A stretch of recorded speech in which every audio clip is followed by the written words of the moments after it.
raadiyoonii Dirree Shaggar. raadiyoonii Dirree Shaggar. raadiyoonii Dirree Shaggar.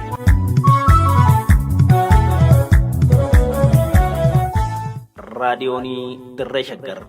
raadiyooniin Dirree Shaggar torbanitti guyyoota 3 wiixataa roobii fi jimaataa galgala sa'aatii 1 eegalee hamma sa'aatii 1 fi walakkaatti dambalii gabaabaa meetir baandii 19 kiiloo heerzii 17,575 irratti qophii dabarsuu amma jalqaba.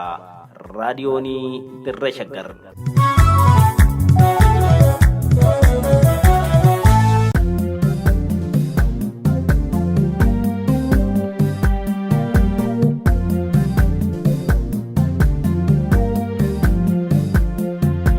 Seenaa fi seexaa sagantaa kanaan gootota Oromoo yaadanna. Oromoo fi Oromiyaa wal barsiifna. Akkasumas saboota impaayera Itoophiyaa keessa jiran ilaalchisee buleeyyii fi hayyoota irraa kan odeeffanne, kitaabota seenaa irraa kan dubbisne, akkasumas ragaa burqaalee qorannoo irraa arganne qindeessinee waltajjii irratti isiniif dhiyeessina. Seenaa fi seexaa.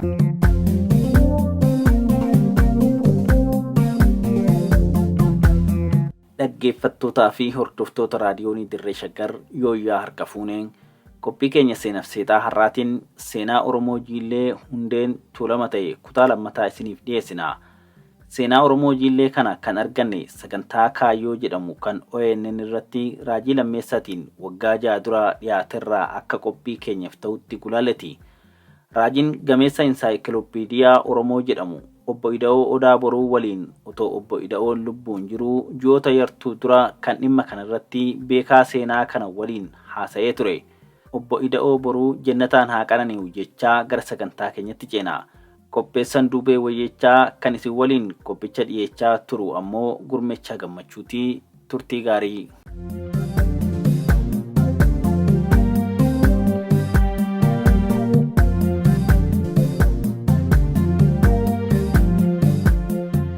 Namoonni baay'ee bishaan laga Hawaasiif sirba sirbaniiru qooqaarraas bu'aan argameera jedhanii namoonni baay'ee ni kaasu jechuudha. Sababatti hidhaan sun ijaarame immoo gosta Jiilleerra miidhagaa tureetiin akka kompensaashiniittidha kan jedhamu jira. Mee isa kanarraa maal beektu mee nu kaasaa? Wanta 1994 bishaan jallisni laga Hawaasii batee qooqni fudhatame suni namni achi ka'e gosa siiba gindoo jedhamu warri kun loon tiksanii jiraatu. Biizinasii biraa lafa qotuun baay'een baramne uggaasan. Amma kun eeganaan aladhee. Yeroo kanatti bishaan lafa sana wanta hammasanii yoo fudhatanii cabduun takkatee wanni godhame hoo jiraate HBA Dutch Limited Company kan jedhamu jira. HBA kuni abbreviation isaa maal akka ta'e beeku kan Holland kan Netherlands. Nugusatu isaa walii gale. Dhugumni waan waggaa irraa walii galu kaasaa jechuun xoor gudaat kaasaa jedhamu kaasaa waraana Xaaliyaanii fi Itoophiyaa walitti gootisanii fi Xaaliyaanitti mootummaan waliigaltee addunyaa eegamuree fi boodatti maal haa goonu jennaan bakka lamatti haa qoodamu. Tokko qotiisa gargaarsa qotiisarra haa oolu. Kun immoo Itoophiyaan yookaan Shaggar beeta mangistiin yookaan paalaasiin ifaa waan hin qabnee fi ifaan haa hojjetamu kan jedhamu. Amma riisarchii irratti hojjetanii jennaan lagni Hawaash laga dandiirraa wanni irraa giinci irraa waan ka'uuf irraa waan ifata irraa waan ka'ee godda keessa walisoo keessa bachoo keessa darbee ittiin dubbachuu tulluboolloon gahin asuma wanni tajii keessa darbee mojo dugda duuba micciirame haqee irratti qooqatti waan gadi galuu fi amma bakkeen gaariin lafa qotuun barbaachisa jallimni itti hojjetamu jedhanii muranii amma warri HBA kun maal godhu qotiisa bakka wanjii fi martii jajjuu fi mataa haraa shankoora fi agadaan akka uumamu horii saniin jechuudha.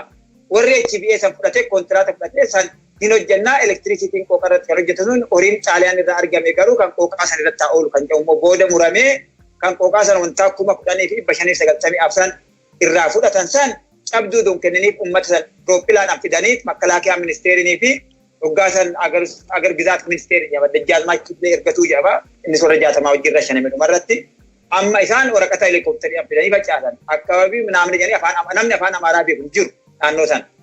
Rooppila helikoophitariin sun uftee hadhattee facaafte wannoo sanii I think Koloneel Jamaal Abbaa garuu nama lubbuudhaan jiru yeroo san Air Force keessa turanii paayiletiidha. Oduu gadi ba'anii dubbatanii sirriitti beeku jeen amanaa jeneraal Koloneel Jamaal Abbaa Garoo intala Taaddasaa Birruu fuudhanii ijoollee lama walirraa qabu. Yeroo sanatti Air Force keessa turanii eyewitness nama jiru. Lakkaa'uun gaarii aduu isaanuu gaafattee gaarii asiin jedha. Anyway bishaan kun naannoo qooqaa kanatti waan ittifamuu fi yookaan gaddabamuuf jechuudha ittifamuu fi namni as jirtan ka'aa namni waraqata dubbisu hin jiru. Namni afaan Amaaraa beeku hin jiru. Sanarra 17ኛ Shaalaqaa Kubur Zabanjaa kan jedhan boorara qubachiisan gaara boorara. Gaarri booraa sun qooqaa gadi ilaalchisanii karaa garasiin onni siidatti ijjataa garanaan egaa qooqa santu jira gamasiin gaara cuqqaalatu jira qooqa kana keessa bishaan kan jiru amma gaara waraqata sana eega facaasaniin booda 17ኛ Shaalaqaan sun dhufee irratee jiillee gaallochi nagaarii qaawwaa jaltarrassuminna taqsuut kafajjaani. Taqsuut kafajjaani 17ኛ Shaalaqaan gaara booratti irraa gadi dhufee 9ኛ Makaanaayii Shaalaqaan xabaaseen jedhamti kunoo karaa alaltuu shanoo dabartee dabra biraan hoggaa galti karaa harka bitaatti gaarri tokko xabaaseen jedhama qorra waan qabduuf xabaaseen jedhamti achirraa kan gadi dhufe madfanyaan inni sun immoo madfanyaadha Makaanaayiidha inni gadi dhufanii uummata sana akkasitti loon nama utuu hin jenne lafarraa xaraganii kanaaf achirraa kaasaniit gara Abboosatti gara biyya Arsiit kan gara biyya Jiddaat kan inni namni bakka jirutti dhukkubaa fi maaliidhaan kuunuu kan itti dhufe sun immoo nama alagaa ta'e fira ta'e hin beekne namni sun dammaqee lubbuun namaa garuu irra jira waraana sanii dhufee kan okatee hafe immoo bishaan jallisa sanii qorichaan fixan poison water akkuma amma kun naannoo jiillee warra achirra taraa wanni kan jiru kana karaa Adaamaa kan jiru kana waan ilkaan isaanii waan hin laaltu deliberate warri wanni godhanii kanarra gaa warruma kun Haayiluu Shaawul fa'aa Toggaa Sangaa Hoolaand HBA jeneraal maaneejarii ta'ee isaan galanii rasanii jiillochuu kabootaa immaan qasaaqasuu koona maal jedhanii bishaan qorichatti naqanii akkasiin namni kun kanaafis qoricha bishaan badaasanii dhume kaan xiyyiitiidhaa fi rooppilaadhaan guban akkasitti gubatee lafa waa takka bakka tana galaa bakka tanatti bula exchange waan akkana dhugaadha all the states on earth imminent domain kan jedhamtu jira the state the power for public use lafa tokko qabachuu hin danda'ama jedhu established state hundumtuu waan kana inuma qabu haa ta'u malee exchange kanarraa hookaafne kana fudhadhaa jiru malee nama tokko rooppilaa fi boombi'aan Makaanaayii Shaalaqaa bakka lama kaasanii 17ኛ fi 9ኛ Makaanaayii tajajanii akkanatti dibanii kalaqaarra Afrikaa keessa jiraachuu hin mala. Akkasitti kan hojjetame Jibaatiin mecha irratti naannoo Jibaat shanan naannoo Qurincinni amma Abbayii waraabessa ol qabu elefaantii asitti tajajanii Arsii keessa golfaa kan jedhan itti fidanii baayoloojikaal warfar ta'uu isaati. Isaan dhimma ammas mootota jiilee waraana gurguddaa isaan itti hirmaatan keessaati wanti isaan wal qabatee ka'u jira. Wanta mootii Saala Sillaaseen yeroo duraa naannoo amma 1813 keessa yeroo Maadariyaa Zamaach turanii achirraan booda nugusa Shawaa ta'anii yeroo mudaman sana yaalanii turan jedhama gara Bachootti achi deebi'anii Luumeerra Moojoorra nama Minjaar kanarra kutanii lola dhufaniitu jiileetiin mo'amanii jedhama. Waan isaan sanarraas gosti jiileerraa qooda qabu waan ta'eef isallee otuu irraa kaastanii maaltu ture ka jedhuufi.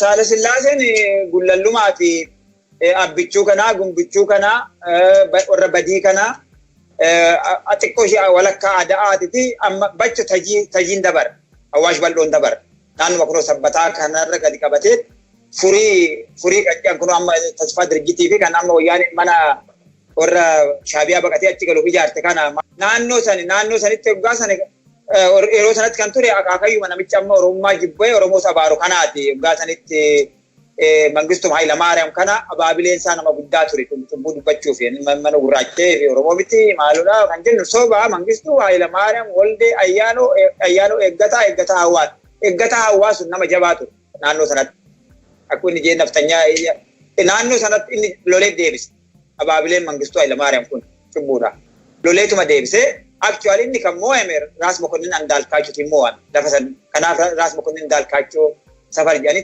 tasfaa dirjiitti gurguratee warri Ameerikaadhaa dhufee warri maal for the blind kan jedhu tokko isa mudatan malee naannoon suni tajiin dabarree tajii irratti hoggaa mo'atu kazii baltaa attaalfee የበቸው ሀገር ገዘንዶ ነው የሚዋጋ እንጂ አካመት ዋን መንታኒ አንድ ከፍተኛ ውቃቢ ያለ ቻዳ አበይ የምትባል ምናምን ጃኒቱማ ሶዳተኒ ደበኒ ሶማል ከሰ ደበኒ ገጀ ከሰ ገደበኒ አቡ ሴራ አቡ ጨለባ ከሰ ገዲባኒ ገላን ከነኩተኒ አዳት ገደርባን lafti guddoo waraanni ta'e naannoo Ada'aatii fi naannoo Mojooti naannoo san irratti jiillee bitaa waraanni kun waggaa san gadi hin tuqamnee ufeetuma achirratti waraanni daaraa ta'e obboleessi Haile Sillaaseedha.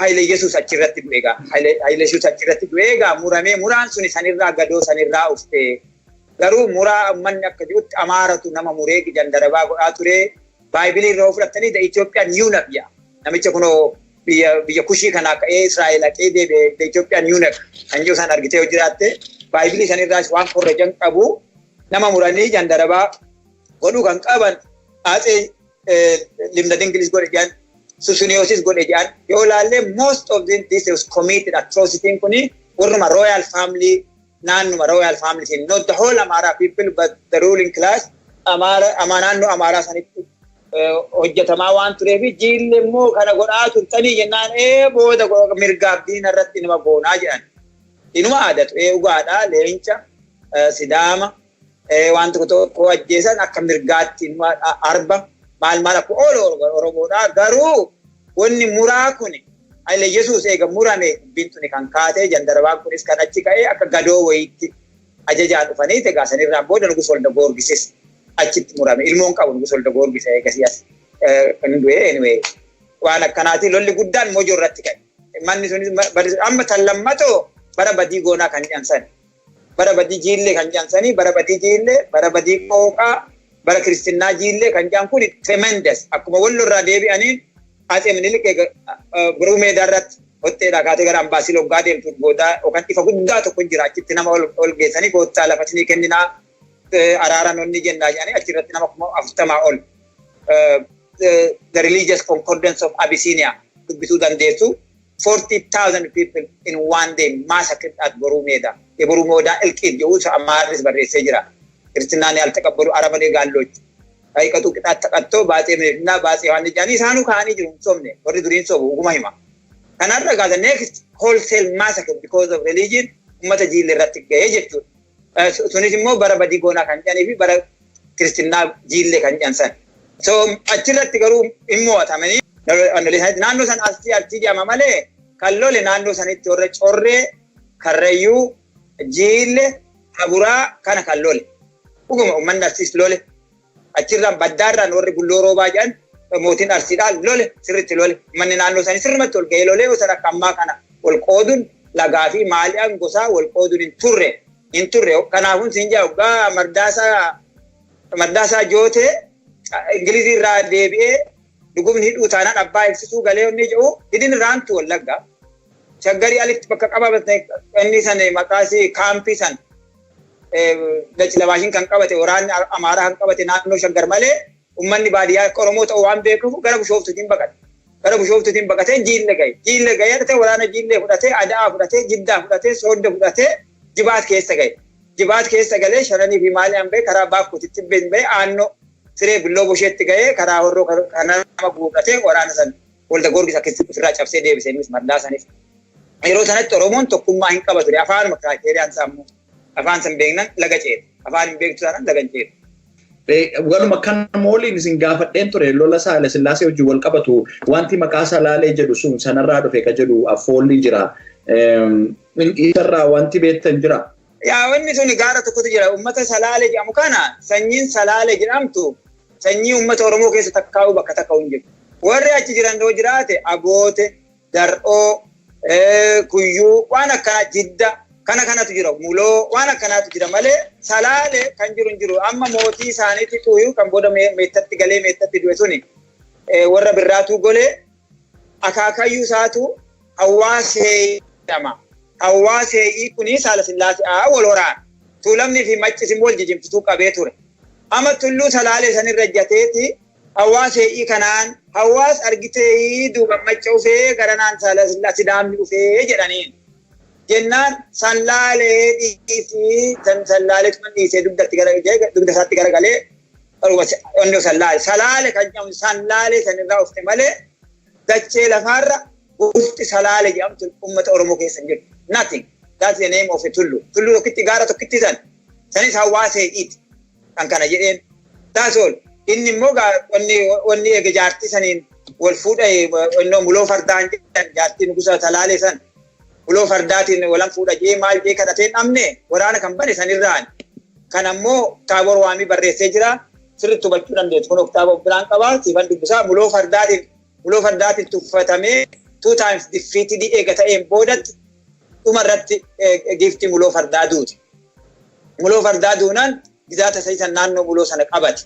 Saala Sillaaseen salaalee hundan qabanne immoo sana qabate saniin booda hawaasa kanatti abbaa warra birraatu golee akka abaabilee birraatu golee kun faayinalii maal jedhee gaara koreetti iyya maal taatee birraa kennaan jibbaata biyyaa tulluu koreetan iyyaa tulluun sun sallaalee san isa koree iyyee ani badee anis biyya dhabee nan bada jee inni meettatti gale. He was not originally from Metta warri birraatu golee warri Buzunash birraatu haati Jajjaazmaa kabbadaa Buzunash originii hundeen isaanii Mettas miti Wolaqoos miti Garasuus miti originally isaa salaalirraa achi galanii sin jechuufan. Gaarii affooluma kana waan nageenyee fi Taabooris kitaaba isaarratti barreesseera. Kanumaa fi kaasee wal qabataayyuuti lola kana wajjin guyyaa biraatti deebinee seenaa naannoo sanaas ilaaluu ni dandeenya. Mee obbo Ida'oo Gaammaa bakka bakkatti gosti Oromoo aadaa adda addaa qaba. Wanta adda isa godhu waan wal fakkaatu waliin qabaannus qabna. Gosa Jilee biratti sirni fuudhaaf heeruma isaanii gosa naannoo sana jirurraa addaa. Seenaa isaanii keessatti waan isaanii hambisne wanti haalli fuudhaaf heeruma isaanii mee wanti adda isaan godhu aadaan adda isaan godhee namni irraa barachuu danda'u sirna fuudhaaf heeruma isaanii haa ta'u kanneen amma akka foollee baanaa kadhannaa jedhamanitu jiru jedhama. Mee isaan kanarraa wamma beektan tokko nuuf ibsaa. Dhugaadha manni Jiillee wanni naannoo Tuulamaa saniinuu adda isaan fakkeessu identity tokko qabu kan naannoo biraatiin xiqqoo peculiar kophaatti kan isaan mul'isee calaqqisiisu tokko jira. Akka artii kanattis Islaama fi Kiristaana isaanii waliin hille waliin addaan hin ba'an. Hundis Kiristaana ta'ee Kiristaanummaa sanis hin fudhanne isaan Oromummaa saniin waaqeffataa saniin bulu. 90% waaqeffataa saniin bulu. Biyya sanitti Kiristaana kan ta'u Baalabbaat, Xiqaashuumii, warra shoomame warra dagaddagee mootummaa jara seenee Baalabbaas Qanyaazmaachii argatutu Kiristaana ta'a. Dareessumaa miti. Warruma Kiristaana isaanillee bara Kiristaanaa goonaa san jedhu sunillee galtee galanii dhama naa kennaa jiru. Dhama jechuun hangubaa jechuudha. Areera wannoorra kaanii. Maal jechuu isaaniiti aannan foon aannan adii sanoo ta'e foonoo ta'e duwwaan nyaatan itti fakkaatee dhama dhuguun soomatti hin fakkaanne. Aarbinaa roob kudaadee kan kana jira. Jedhin innoo taate. Yookaan immoo ganeerra saniitti maaloo naa kenna aannan jedhu. Maaloo baay'ee lakkii har'a maamiruun asin jiru dhiisi jedha. Akkuma moggaa Minilik namni waggaa karaa deemtu qabataa adaraa Minilik jedhu. Amma abbee Minilik ufuttuu kaballaa sitti cufuu jedhu. Akkuma kana naannoo sanatti namni hanguddate wanni addaan isaan baasu maaree 99% jiilluma fuudhaa darbee Sooddos Arsiis Maaraqoo Jidda kanaan ispeeshaalii Adaa kanaan Boosat kanaan inuma wal fuudhaa garuu almost you can say 99% jiilluma fuudhaa kanaaf gosti suni sanyiin suni kophaatti peculiar identity qabattee lammaffaa bakka baay'eetti amma naannoo Salaalee kanatti naannoo Gullallee kanatti gadaan badaa deemtee isaan tradishinii duriitti loon horaniituma foolleen sun gadaan shanan jechuun meelbaan alchiifni muudanni birmajiin roobaleen akkuma jirutti jira gadaan shanan sun akkuma jirtutti jirti foolleen gadaan muudan kun hundumtu akkuma jirtutti jira. Maqaa biyyaa fudhattee never biyya takkitti maqaa Amaaraa qabdu argitu. Warabbo, Waldaa, Caffee, Baqalee, Giraaba Jaarsoo, Giraaba Jawwee, Hattee, Alaltuu akkanuma maqaa lagaa malkaa lagaatoo fudhatte malkaa Dheessaa, malkaa Loomii, malkaa Jarjaarree wanti takkitti takkan jirti malkaa Sidaamaa jiru achitti Sidaamni ce'uutu achitti dhumane bara Minilik malkaa Sidaamaa kan jiran iyya Sidaamaa kan immoo karaa kana qooqatirraa kaatee Awaashmatu Arbaa jedhu isirraa kaatee gara Alaltuuttoo deemtu gara Ombollee ilaaltee waggaa deemtu iyya Sidaamaa kan jiru achitti iyyanuu dhumanii kana lamaan maqaan alagaa achi keessa jiru malee Alamxeenaa Iyyaasutu itti baase akka tasaa ta'e Iyyaasuun fira fakkaatee dhufee fardi isaasitti duunaan Alamxeenaa jechuun maqaa farda isaati akkuma kunoo abbaa taatee abbaa minaan abbaa uqaa minaan jedhanii kana Iyyaasu farda Iyyaasutti achitti fardi jalaa du'ee isaan kanaan achitti boteedha maqaan ishiitti true name exactly botee jedhamti. Maqi maquma lagaa saniini namni garuu dubbisa jedha namni achi dhaqee waan dubbii akka kunoo olonkomii jiru olonkomii maaltu fidee godaana namoo abaabilee jeneraal jaagamaa keellootii fi goobarat wal beellam araaran kara wallaggaa darbuu hookuunafu kaantuuf amma jennaan maal jedhe godaana namoo kuni oolanis komii hafanis komii jedhe oolanis komii hafanis komii jedhe achi bakkeen itti ol arguuf malani kanumaan oolan komii taate ooloon komii kan jedhamu afaan oromoo ittiin jiru oolan komiidha amma waggaa shaggarii kaatee wal maraa dabartee hollata dabartee ejeree dabartee oolan komii geessaa oolan komiin suni godaana namootu jechuun jaagamaa keelloo garoo godaana namoo mootii maccaasantu godaana namootu itti baase oolan komii san maaliif beellama goobanaan beellama ol jalaa darbee naftee dhuma yaa wal kamala oolanis komii hafanis komii jedh oolan komii kan akkasuma dubbisas immoo namni awaachi dhugee wanti dubbatu dubbisa jiru garuu laga tuqutee darbaa laga maqiiti maqeechuun hin gora achi maqi kanumaan maqi jedhanii hin jallata achi gadi hara dambalitti gadi yaa garaa soodda keessa kutee gadi ba'ee achi ga'u hin jallata kanumaan maqi jedhanii hin maqa kanumaa karaa fuudhaa olaaltee baana fi kadhaa jedhama baana jechuun dubartii ulfa takka ulfoofte takka argitee yookaan ilma keetiif yookaan abbaa guddiftee yookaan ofiifuu jaarsatti baaftee intala hoo ta'e ilma kootiif ilma hoo ta'e si haa guddatu kan jedhu garaatti kadhatta baana jechuun baarratti dumbayin kadhattaa baana jedhama sun kaan immoo an dhalatee guddattu dubartii in kadhattaa suni kadhaa jedhamaa uwwisa jedhamaa dubicha karaabichaa dubicha akka'oo raada adaadaa maal jiru akkuma karaanni adaadaa kan biraati jibichi karaabichaa kan obboleessa hangafaati jibicha haadhaa kan jedhamtira jiidhaa haadhaa kan jedhan immoo sa'a waatii qabu aannan qabu geessitaa akkanatti gaa haadha abbaa adaadaa eessuma obboleessa abbaa hangafni yoo jiraatu kana gaa torba loon torba gabbarta loon torba durba bitachuu jedhu durba gurguruu jedhu afaan sirrii ta'een hin beeku garuu sun waan ilmoo namaa xinneessu an durba bittaa gurguruu gabaa jechuu miti afaan warri eebeluu durba gurgurata yookaan durba heerumsiifata jechuun ikuu balan akka ammaatti gurguruu jechuun just like bartering system ko gurguruu waan akkasii waan fakkaatu afaan ammaatti bushaa garuu ummata jiillee keessa akkasitti wal xinneessuun ilmoo namaa inni jechuudha gurgurri sun just another meaning of saying just kabajaanaan ilmoo ofii intala ofii inni ganna heerumsiifataa jechuudha maleedha garuu gatiin dubartii loon torba.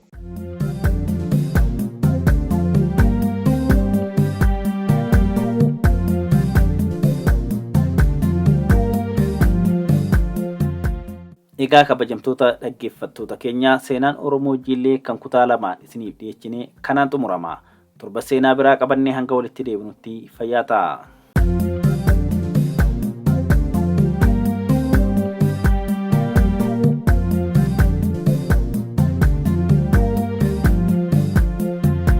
Seenaa fi seexaa sagantaa kanaan gootota Oromoo yaadanna Oromoo fi Oromiyaa wal barsiifna. Akkasumas saboota impaayera Itoophiyaa keessa jiran ilaalchisee buleeyyii fi hayyoota irraa kan odeeffanne kitaabota seenaa irraa kan dubbisne akkasumas ragaa burqaalee qorannoo irraa arganne qindeessinee waltajjii irratti isiniif dhiyeessina. Seenaa fi seexaa.